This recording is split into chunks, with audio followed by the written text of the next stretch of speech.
two kinds of people who want to learn to fly helicopters. There are rich people with loads and loads of cash, and there are the rest of us. Now on this course, you're going to be able to learn to fly a helicopter of your choice. And here we are in the Mediterranean island of Crete. I thought, if you're going to learn to fly helicopters, may as well do it somewhere nice.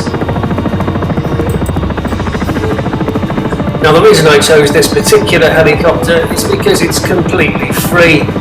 It doesn't cost me anything. I'm actually running X-Plane 11, but there are other different simulators out there. This particular one, this helicopter, is the only one there that's free, and so I thought, well, that'll do.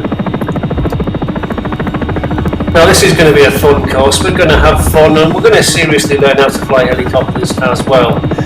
We'll be doing a bit of low flying, some mountain climbing, landing on the tops of mountains, on beaches and things like that. But most importantly, we're going to learn how to hover this aircraft, because the helicopter only really comes into its own when you are hovering and getting into tight places where other aircraft just simply cannot go.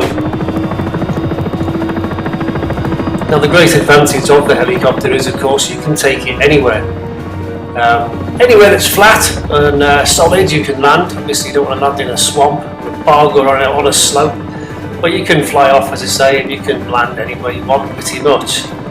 Generally you need prior permission, but in this course we're just going to fly around the island and land where we want. Just use your imagination, go where you want, do what you want. Helicopters are a very, very useful tool because it cannot be replaced. No aeroplane can get into the places that helicopters can. Now actually flying the helicopter is quite straightforward. There's not a lot to it. However, when it comes into the hovering helicopters is a lot more tricky. These aircraft go forwards, sideways and backwards, and you have to take into account the wind as well. So for this course you're not really going to get away with just a joystick for your computer. You're really going to need a joystick, throttles and rudder pedals. Now some controllers for helicopters are very expensive, but you don't need a really expensive one. I will be explaining how to configure a normal twin throttle for helicopter flight. I use the same throttle for flying fixed wing twin engine aircraft. And by the time you finish this course you will be able to land the helicopter on an oil rig, on a helipad out at sea. That is the goal. Once you can do that, you have passed this course. Now it is challenging. It's a lot more difficult than it looks, especially when it's windy. So good luck everybody. I hope you enjoy this course. It is tremendous fun. I've really enjoyed it. I really enjoyed making the course, had a great fun. It took me about a week actually to do all the flights for the course.